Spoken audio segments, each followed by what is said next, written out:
हमारे YouTube channel में आप सभी का स्वागत है। जो भी हमको इस वीडियो में देख रहे हैं उन सभी को हमारी तरफ से राम राम।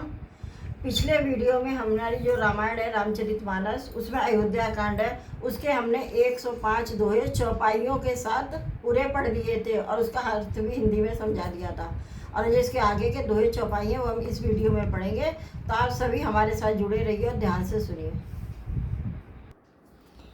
दीन असीस मुनीस उर अति आनंदु अस जान, लोचन गोचन सुकृत फल मनो किए बिरियान। अर्थात मुनीश्वर भरद्वाज ने आशीर्वाद दिया। उन्हें हृदय में ऐसा जानकर अत्यंत आनंद हुआ कि आज विधाता ने श्री सीता जी और लक्ष्मण जी सहित प्रभु श्री रामचंद्र जी के दर्शन कराकर मानो हमारे संपूर्ण पुण्यों के फल को लाकर आँखों के सामने कर दिया।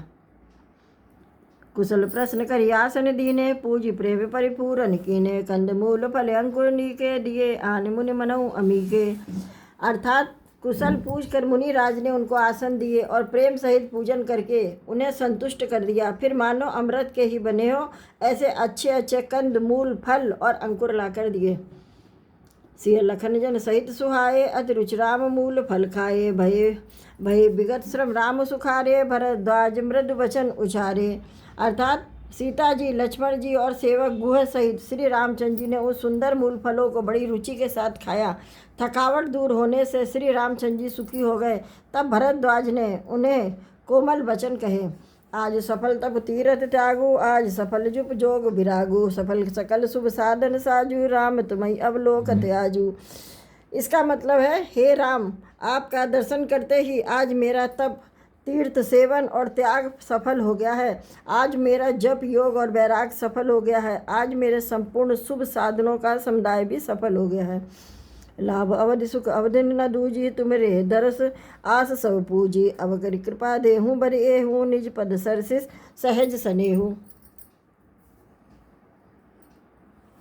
अर्थात लाभ की सीमा और सुख की सीमा प्रभु के दर्शन को छोड़कर दूसरी कुछ भी नहीं है। आपके दर्शन से मेरी सब आशाएं पूर्ण हो गईं। अब कृपा करके यह वरदान दीजिए कि आपके चरण कमलों में मेरा स्वाभाविक प्रेम हो। कर्म वचन मन छाण छलू, जब लगी जन्नत भार, तब लगी सुख सपने हूँ नहीं, किए कोटि उपचार। अर्थात जब तक कर्म वचन और मन से छल छोड़कर मनुष्य आपका दास नहीं हो जाता, तब तक करोड़ों उपाय करने से भी स्वप्न में भी वह सुख नहीं पाता। सुन मुनि बचन राम सक चाने, भाव भगति आनंद अघाने, तब रघुवर मुनि सुजस सुहावा, कोटि भांति कई सभई सुनावा। अर्थात मुनि के वचन सुनकर उनकी भाव भक्ति के कारण आनंद से तृप्त हुए भगवान श्री रामचंद्र जी लीला की दृष्टि से सक्षा गए। तब उन्हें अपने ऐश्वर्य को छिपाते हुए श्री रामचंद्र जी ने भरद्वाज मुनि का सुंदर सुयस करोड़ों अनेकों प्रकार से कहकर सबको सुनाया। सो बड़ सो सब गुणगन गेहूँ, जही मुनीस तुम आदर देहूँ, मुनि रघुबूर परस्पर न वही, बचन अगोचर सुख अनुभवही। अर्थात उन्होंने कहा, हे मुनीश्वर, जिसको आप आदर दे वही बड़ा है और वही सब गुण समूह का घर है। इस प्रकार श्री राम जी और मुनि भरद्वाज ने दोनों परस्पर विनम्र हो रहे हैं और अनिर्वाचनीय सुख का अनुभव कर रहे हैं। यह सुदीपाई प्रयाग निवासी, बट तापस मुनि सिद्ध उदासी, भरद्वाज आश्रम सब आए, देखन दशरथ सुन सुहाए। यानी यह श्री राम, लक्ष्मण और सीता जी के आने की खबर पाकर प्रयाग निवासी, ब्रह्मचारी, तपस्वी, मुनि, सिद्ध और उदासी सब दशरथ जी के सुंदर पुत्रों को देखने के लिए भरद्वाज जी के आश्रम पर आए। राम प्राम कीन सब काहू, मुदित भय लही लोयन लाहू, देहि असीस परम सुख पाई, फिरे सराहत सुंदरताई। अर्थात श्री रामचंद्र जी ने सब किसी को प्रणाम किया। नेत्रों का लाभ पाकर सब आनंदित हो गए और परम सुख पाकर आशीर्वाद देने लगे। श्री राम जी के सौंदर्य की सराहना करते हुए वे लौटे। राम की न विश्राम निशि, पात प्रयाग नहाई, चले सहित सिय लखन जन, मुदित मुनि सिरनाई। अर्थात श्री रामचंद्र जी ने रात को वहीं विश्राम किया और प्रातःकाल प्रयागराज के स्नान करके और प्रसन्नता के साथ मुनि को सिर नवाकर श्री सीता जी और लक्ष्मण जी और सेवक गुह के साथ वे चले। राम सप्रेम कहु मुनि पाही, नाथ कही हम कही मग जाही, मुनिवन बिहस राम सन कही, सुगम सखल मग तुम कहूँ अहि। अर्थात चलते समय बड़े प्रेम से राम जी ने मुनि से कहा, हे नाथ, बताइए हम किस मार्ग से जाएं। मुनि मन में हंसकर श्री रामचंद्र जी से कहते हैं कि आपके लिए सभी मार्ग सुगम है। साथ लागे मुनि शिष्य बुलाए, सन मुदित 50 गाए, सवन राम पर प्रेम अपारा, सकल कहीं मग दीख हमारा। अर्थात फिर उनके साथ के लिए मुनि ने शिष्यों को बुलाया। साथ जाने की बात सुनते ही चित्त में हर्षित हो 50 शिष्य आ गए। सभी का श्री रामचंद्र जी पे अपार प्रेम है। सभी कहते हैं कि मार्ग हमारा हुआ, हमारा देखा हुआ है। मुनि बटुचार्य संगत अवदीने, जिन बहुजन्म सुकृत सबकी ने, करी प्रणाम ऋषि आय सिपाही, प्रमुदित हृदय चले रघुराई। अर्थात तब मुनि ने सुनकर चुनकर 4 ब्रह्मचारियों को साथ कर दिया, जिन्होंने बहुत जन्मों तक कई पुण्य किए थे। श्री रघुनाथ जी को प्रणाम करके और ऋषि की आज्ञा पाकर हृदय में बड़े ही आनंदित होकर चले।